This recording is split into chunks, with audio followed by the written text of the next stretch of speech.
Hi everyone, and welcome back to Lessons from Lockdown. Now I'm really excited to present our next speaker, and hopefully I'll get his title right, Michael O'Keefe, who is the Director of College and Community Engagement at Loyola College.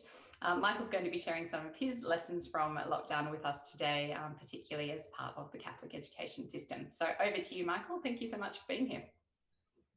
Thank you, Anna, and thank you, Tim, for having me here. It's been a fantastic day and a half already, been some really good lessons taken out and a nice common thread through most of them as well, which has been lovely. So thank you for having me on today. So my title is Showbags, Cookbooks and Uber Education, but really what I want to do today is take away some things that we can use beyond COVID. So sure, schools are doing some amazing things to deal with the time at the moment. A quick example is we've turned our bus driver into a courier service. So he's off delivering packages to students in terms of things that they need in the home. But that won't happen next year. Today, it's all about things that we can take away that I've seen at my own school and through other schools, colleagues that I've spoken to, LinkedIn, Twitter, where else I've seen these fantastic ideas, then I've whacked them into today's presentation. So just briefly, a little bit about me. I am the Director of College and Community Engagement at Loyola. And part of that role is really everything, engaging our students, but also engaging our parents and future parents as well. So that's some of the areas that I look after. Our school is in the northeastern suburbs of Melbourne, about 20 kilometres from the city. We have 1,360 students and our school fees are around $8,000 a year. I've also worked in both, independent Catholic and the public sector. I was a primary school teacher for a little while as well. So over my 20 years, I've been across all the sectors, and my wife's a teacher as well. So there's lots of teacher talk here in our house. What I'd love for you to do today, if you're live watching, is if you have come across any great ideas that your school's doing or you've heard, or you've got any questions, pop them in the chat room as we go along. But I'd love to hear ideas that you might be participating in at the moment at your school or thinking about doing for next year. I would love to hear them, and Anna might read a few of those out at the end of the session. Okay, I'm going to start big picture. I'm going to go with some of the top level ideas and sort of then drill down into some smaller practical things that we can do. So I want to begin with a bit of school culture and school structure. And I'm going to start off with a quote from John, who was on last night.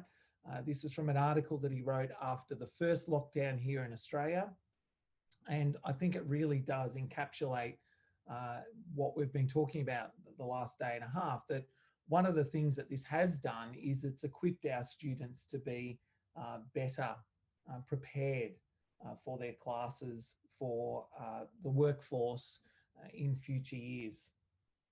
And they've become more self-regulated. And I've even seen it with my own daughter. She's only in grade 3, but the ability for her to work on her own while my wife and I might be teaching here at home has been amazing. And that's come on really, really quickly, and her ability to be self-motivated. So I think we can take a bit from that as we look at how our schools are structured moving forward. I'm going to start with a bit of teacher pedagogy first, and I'm going to come up with a few little statements here that might irk a few people out there, but I think they're true, and I've seen them come really true in the last couple of months. And is that one thing that we've learned is that teachers talk too much, and that hasn't changed. In fact, they're probably talking more at times during remote learning. We spoon feed too much, and we can't let go of our control as teachers at times. So just to unpack that a little bit, when we had our first lockdown here in Melbourne, we had about 4 or 5 days where teachers were on campus, but students were at home. So everyone was teaching on campus through Zoom, through Teams, whatever it might be. And the number one talk in the corridor was actually about how do we take the role. That was the number one thing. And I've got students that are dropping out of my calls and not coming back in, and they're naughty students. And this was the sort of conversations that were going throughout that time. Not worried about content, didn't seem to be worried about engaging students. It was just about how can we make them accountable. And then as we moved into the middle part of that first lockdown, we then had students complaining that they didn't have time to do their work because staff were talking for 55 minutes of the period, because that's how they felt they could be accountable, because they weren't in the classroom with the students. That's normally how they're accountable, being in the room with them, even though at times teaching may not be fantastic. The way they felt they needed to be accountable was to talk the whole time. So we're learning a little bit about the way teachers operate and how they default back to talking all the time. And we heard a little bit of that last night from Peter Hutton about limiting the amount that our teachers talk in the classroom. And so what can we take out of this? What can we draw out of this? Well, I think if this isn't the 2 Google words of the year, I'll be very surprised. And even in this conference, synchronous and the asynchronous. I think we really need to make sure that when we get back in the classroom, that we don't go back to the synchronous as the majority of our teaching. Presence doesn't always equal presence. Now, there's this assumption that when students are in the classroom with us, that they're always switched on and present and listening to everything that we're saying. I think what COVID has taught us and remote learning is that those students that go off and have a cup of tea halfway through your class are the same students that might be in your room, but actually just switched off in the classroom. So we've still got that issue, right, to engage students. So let's bring on the variety. I've been so impressed with what teachers have done over the last, especially here in Melbourne with a second lockdown. We learnt so much from the first, that they are bringing on the variety in those classrooms. They are coming up with, they've gone beyond Cahoots now. We're doing all this great stuff. We're doing Padlets and Miro and getting our kids engaged, and they're watching videos and they're doing all this great things in the classroom. Well, can we bring that? Wouldn't that be great if we could bring that back to our classrooms and have our great little warm-ups at the start of class? Break our classes down into smaller segments. So those things we've learned from teaching remotely, I think we can definitely take with us when we get back into the classroom. I think we've definitely learned, and if we didn't already know this, that our students prefer to use sort of chat and messenger and less formal talk than they do over email. I mean, email is a big concern. I mean, the latest data shows us that 28% of our day is spent on email. That's for white collar workers. And so for teachers, if you've got a 5-period day, that's a day and a half that you're spending on email. And I would assume it's the same for our students. Our students would be spending a fair amount of their day on email if that's the main way that we're communicating with them. Now, I know that many schools have learning management systems, but teachers are always defaulting back to, I better send it in an email because then it sort of backs me up that I've sent it and that I've got that. So we do need to have a little bit of a look at how we do that. And I think, you know, the MS Teams and the Zoom, the students are really taking to that. They love the emojis. They love the less formality of it. And they are responding to that better than they ever did to email. So I hope, again, we don't default back to email when we're back in the classroom. Timetables. We know many schools have looked at changing their timetable and have changed their timetable during COVID. Our school added an extra, we're going to 10-minute gaps in between our classes and reduce the class time down to 55 minutes. John Hattie said last night, you know, we are in class for more days, for more hours than any developed country in the world. So there's probably not a lot of harm in reducing our contact time just a fraction. We've seen a school here in the Northern Beaches in New South Wales looking to go to that European model of the early start and the early finish. I mean, there's a lot of research at the moment about what the best timetable looks like, but could there be an opportunity for schools to look at their timetable for next year? Our school will go from a 3-minute gap when we're back on campus to a 5-minute gap next year. So that's just a little thing that we've taken out of ours, but I know schools are frantically looking at what they could do to improve their timetable for next year. Virtual days. So at the moment, every day is a virtual day, but when we are back in the classroom full time, is there an opportunity to have days of remote learning from home? And again, we go back to what John said about we're preparing them for what's going on in the real world with, you know, people working from home. That will become more regular. You know, universities having online courses. 12 seems to be a magic number floating around at the moment, sort of 3 a term, days where the students are at home but learning. They could be master classes and there could be a range of different things, but you know, could virtual days come into play moving forward? Today for our school at Loyola College, we're having a wellbeing day. So our students are not required to be online at all, and our staff, our teaching staff are not, and our non-teaching staff get to finish today at lunchtime. So, you know, could we look at these in the future as well? Now, we do have student-free days that are already there, which is fantastic in a normal year. But I noticed Our Lady of Mercy College in Heidelberg here in Melbourne, they had a wellbeing day last week where the students sort of got together in the morning and then worked on a project on their own throughout the day and then shared that at the end of the day. So, you know, rather than just a straight out student-free day, there could be a little bit of structure around wellbeing days, challenging students to step outside their comfort zone and do something new and different that's sort of away from schoolwork. And well, the big one is, do you sort of start again from the ground up? Do you go a complete new structure from everything that we've learned to do with COVID and remote learning? And here in Melbourne, Melbourne Girls Grammar have been the leader in this. They have a senior years program where the students are not in class every period. They have choice. They can do that asynchronous learning. They can head off to Learning Commons. They can go and have a swim or go to the gym. They can manage their time in the senior level. And we know of other schools that have started to look at this now. So Marcelin have a version of that this year. Of course, we can go back to Templestowe College's groundbreaking structure 10 years ago or so. So there are schools looking at a completely new structure that might bring those lessons from remote learning in amongst a range of other research.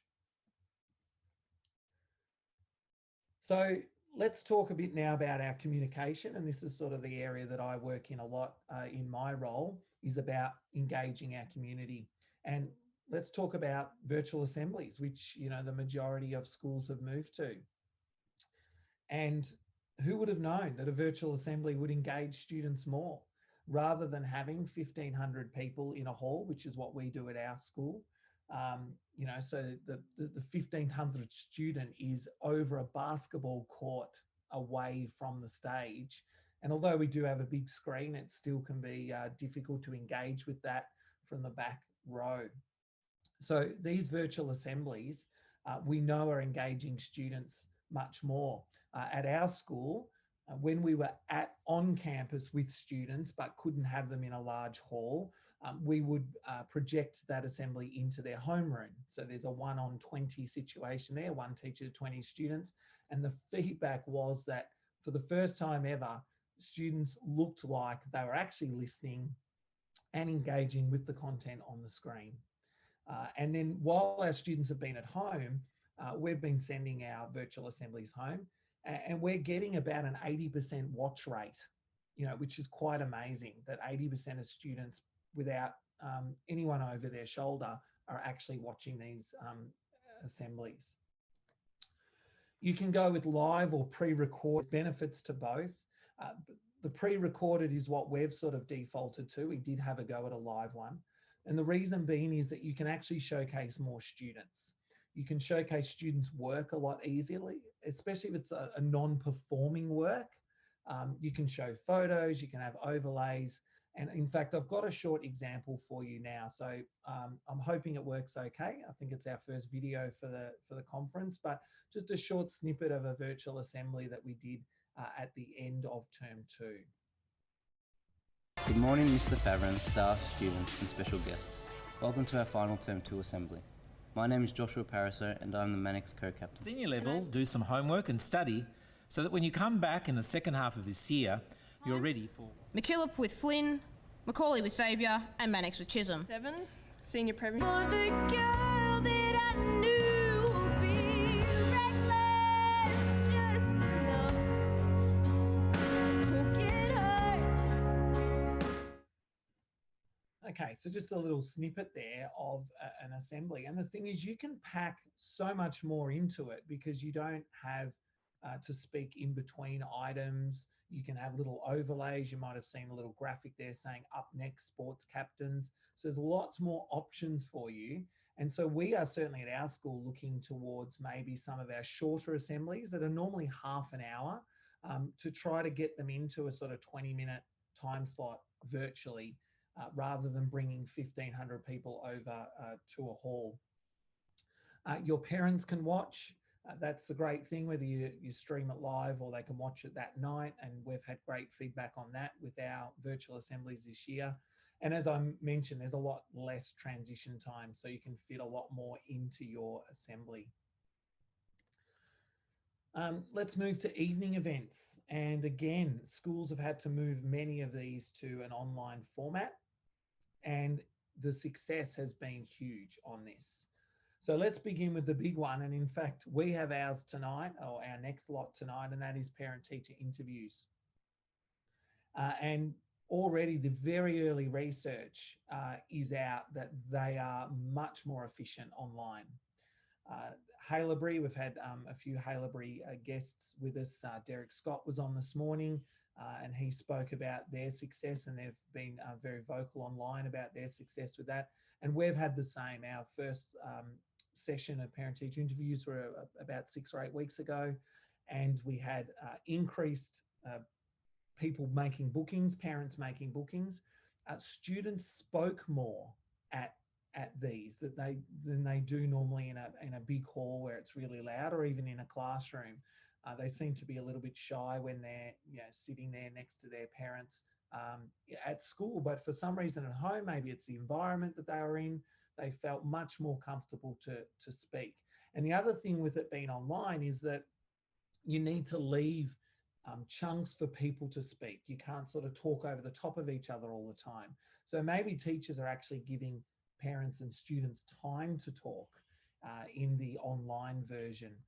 Now, would you do every single one online? Well, I wouldn't. I'd still have my first couple of the year face-to-face so people can sort of really see each other and meet. But as the year goes on, especially in the southern states in Australia, as it gets cold in the middle of winter, and we had one parent do their parent-teacher interview. We were under stage 3 at that stage. She was at the supermarket and she did it walking out of the supermarket. And this was a parent that would normally not come and do parent-teacher interviews. So the engagement was certainly much higher in that case. Heaps of schools run parent workshops or forums, education sessions for their parents. I think these lend themselves to be online. We've done a couple this year. I've noticed a few schools. And again, you might not do all of them, but a couple per year. It helps those working parents. They can watch it back. They can share it with their husband or wife or caregiver, whoever it might be. They can sit with their child and watch it and talk about it. So lots of options there. Music concerts. Again, you wouldn't do all your music concerts online. I'm going to show you an example in a moment of one of ours. But, you know, those events that only showcase, say, 10 students, you know, a little instrumental music night where people are, they're soloists, you're not normally going to get a big crowd there. The average parent's not going to come to that. They might come to the annual music concert or the musical, but they're not going to come to that singing soiree or brass night that you've got on. But if that's live streamed home, you're going to pick up a few extra people. And are there other sort of YouTube or Facebook live events that you could run that you normally didn't run? You know, you'd show some photos of them a little bit after, but on the actual night itself, is that something that you could offer? So I've got a little video here to show you. The first part of it is a live variety show that I've been hosting the last 3 Monday nights of stage 4 here in Melbourne, because we can't have any students on campus. And we've got one more to go. So if you're interested in seeing the last one, just search for Loyola College on Facebook. We'll have our last one on Monday night. And then after that, you will see our little music concert that we did when we're in stage 3 lockdown, when we could have students on campus. You know, how long have you sort of been involved with the performing arts? Tell us a little bit of your primary school history.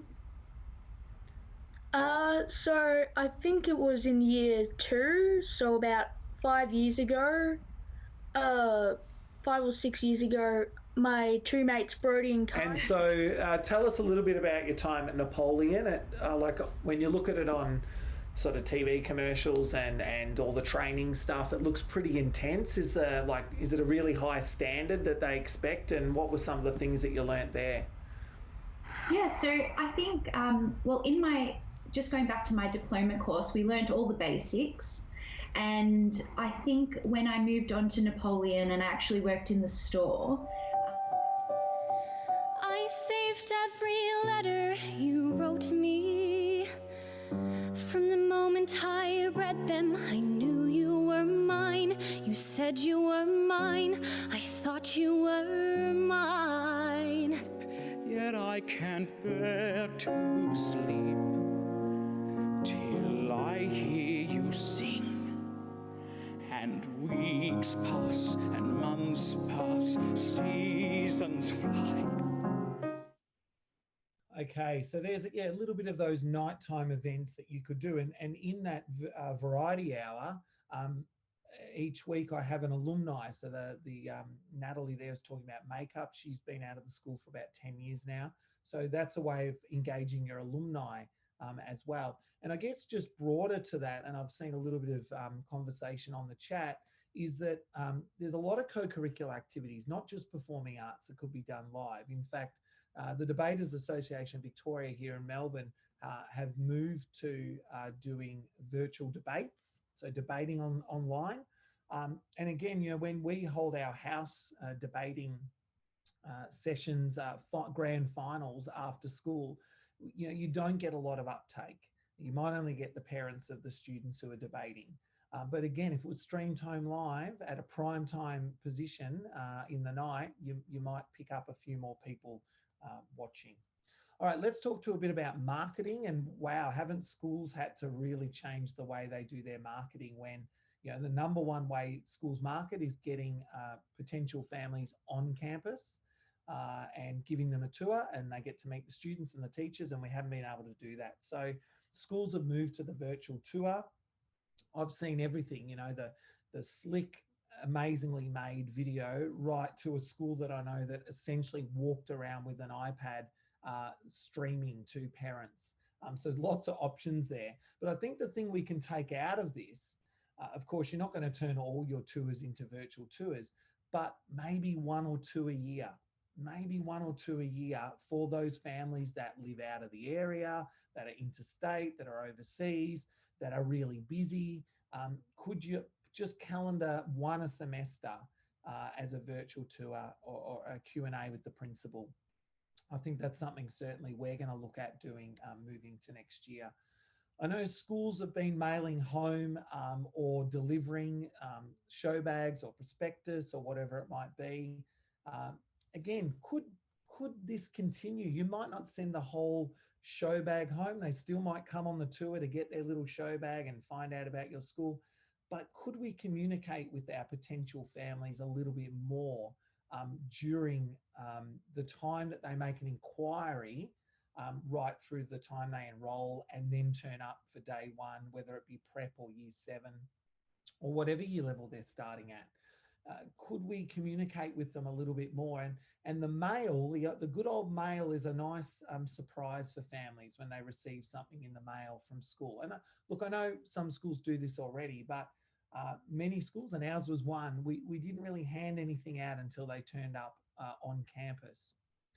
And so we've been thinking about that a little bit, and we've sort of been a little bit worried about our grade sixes that are waiting to come to our school, because normally they'd visit the school a couple of times in grade 6, and who knows whether that can happen or not.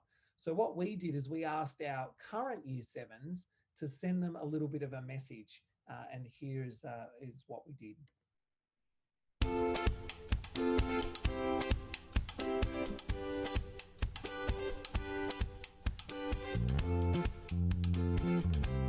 Hello, future Year 7 Loyola students. We wanted to send this quick message to say hello. Hi. Hi. Hi. As current Year 7 students, we remember what it's like getting ready to join secondary school. We understand that some of you may be nervous or apprehensive about moving to a large college. But you have nothing to worry about. Loyola is a great community where you will make great memories, meet wonderful teachers, and form lifelong friendships. We have lots planned for your transition into the college. But for now, do your best to enjoy your last months of primary school. And we look forward to having you join us next year.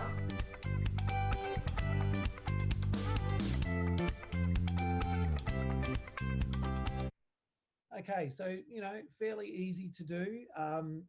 Wrote a script, got the students to present it one line at a time, and we will definitely be doing something like that every year from now on. There's no reason why not. It would put a spring in the step of our grade 6s. And look, I know primary schools have been doing a little bit of this previously to COVID, sending t-shirts home and things for orientation day. So there's lots of growth in that space of engaging your future students. All right, fundraising, another way of engaging with your community. We've seen schools selling them some merchandise online. They haven't had their fates. They haven't had events where to sell merchandise online. We're currently selling wine, and it's got the school logo on it and photo, and it's a limited edition. And I think during COVID, that's probably a interesting choice for us. But there's lots of options for you to get some quick fundraising going, selling events online. And the other one that's really popped up just in the last few weeks in particular is online paid events. So we're seeing schools run their traditional trivia nights over Zoom and charging families to enjoy that. And the big one I've seen is performances. So schools that weren't able to do their musical or their play have done a version of those behind a paywall and charging parents, it's reasonable $5 to $10 for a family to sit home and watch the event live. And again, could that be something that you encourage your schools to do, especially in secondary school, where, there's a lot of performances that go on in secondary schools. You've got all your music concerts, and then you've got, year 12, year 11, drama, theatre, the school musical.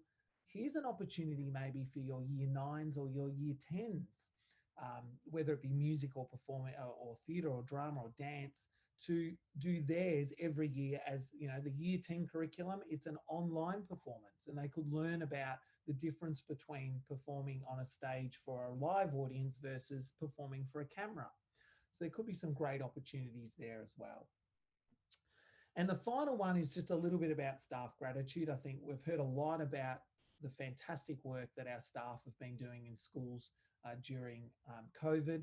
And schools have done some great things about rewarding or thanking their staff more than they would normally do.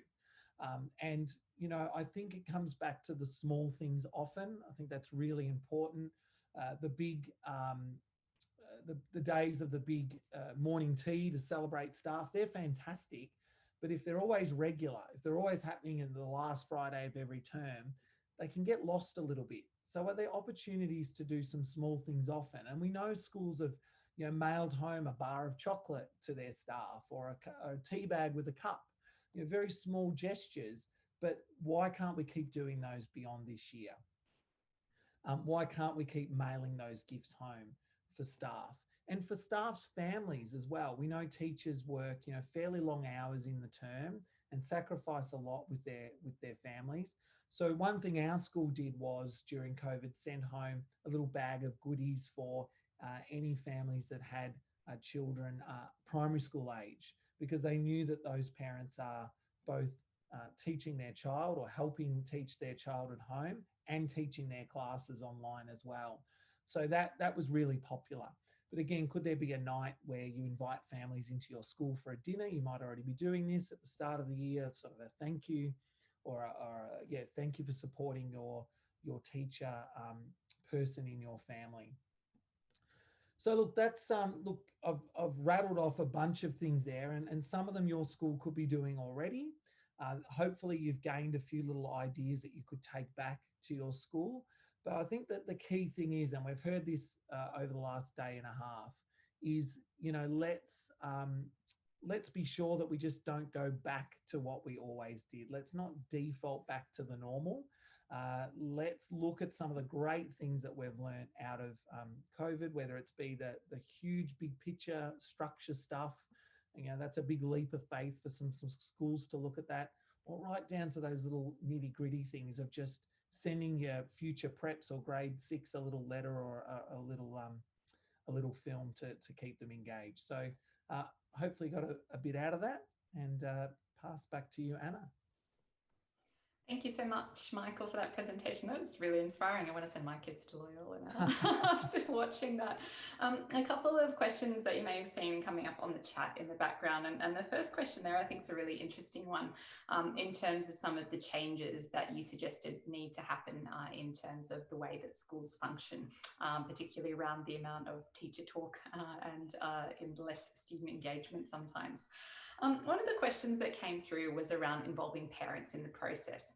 So we've heard from quite a few people talking about education reforms. Not too many people have talked about the parent involvement yet as we make changes to the education system. So what might this look like in your context, and is it already happening? Yeah, look, we're lucky at our school that we have great parent engagement. It's probably nearly one of the best things that our school always offers. And look, we've been doing some surveys with our staff, our parents over the COVID period, and I know other schools are doing that as well. It's been really interesting. I was interested last night in the two different opinions around whether parents are still the primary educators or whether teachers are the primary educators. And I still fall in the camp that we need to bring parents along with us on this journey. Because every time I sit down at parent-teacher interviews as a teacher, generally 9 times out of 10, the student that is engaged and switched on, the parent is engaged and switched on in their child's education. So I think it's really important that whenever we do any of these reforms, we bring the parents along with us. And that article that I shared from the Sydney Morning Herald about the school that's looking to change their times, if you just did a quick glance at the comments below, most parents were on board or said, hey, back in the 80s, our school did that already. So I think you can get some buy-in from parents, even if it's quite radical. It's really interesting thinking about parental buy-in, and I actually hadn't seen the data that John presented last night in terms of the length of the school day in Australia, and I'm still quite surprised about this.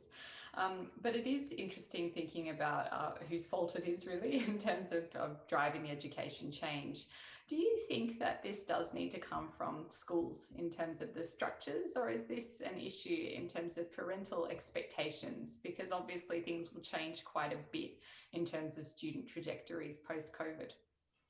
Yeah, I think schools need to drive it first, and particularly independent schools and a little bit of Catholic schools. At least they've got a little bit more leeway to sort of push this a little bit.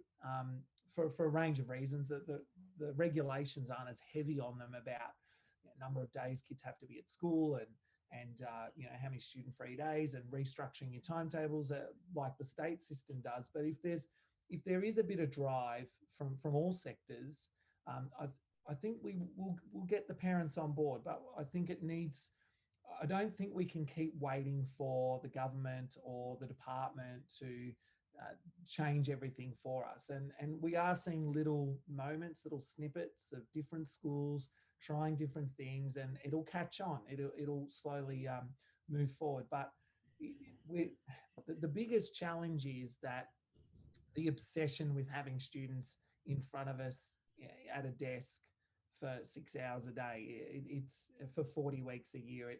The minute you want to move away from that, you get pushback. So it's going to be a big culture change and a shift if we get there. There's one more comment that I wanted to put to you, and it's around the idea of wellbeing days, or allowing some students a little less time in school.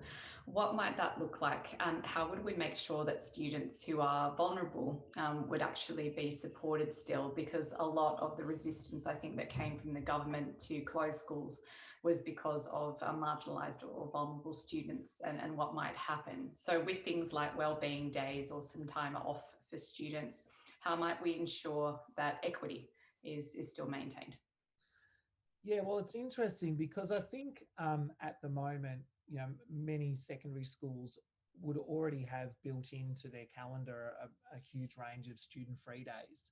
And again, if we look at sort of the independent Catholic sector, it's a lot more than what you see in the government schools, could be more regulated. But, is there an opportunity there to sort of reform those days and what students get out of those days? And sometimes those days are just needed for a day off and a middle of the term, a bit of a day just to relax. But yeah, I guess there is a concern, and we've seen that during COVID about which students have been able to deal with COVID and remote learning and isolation. I mean, we've got to remember too with this that it's not just remote learning, it's the fact that there's isolation and that you can't leave your house, and here in Melbourne, you can't go beyond 5 kilometres. And so we've got to probably unpeel that, because, when we get to some normality, a wellbeing day could be that they'll be allowed to be with their friends. And I think that's a little bit of the difference here that we need to be careful of, that we're all thinking, well, what does a wellbeing day look like under these restrictions? But it's going to look very different. And most schools will have noticed the students that have come onto campus during lockdown, they're the students that have needed the most support. And so there would need to be structures around what those wellbeing days look like. But I think it's something that's important that we've learned out of this. Thank you so much, Michael, for your presentation and for adding an in-school lens to the conference as well. Coming up after you, we have Professor Adrian Piccoli from the Gonski Institute. So I'll be interested to hear some of his perspectives on equity and how we support students. And I hope you'll come back for that one as well, Michael. Thank you so much for being here today.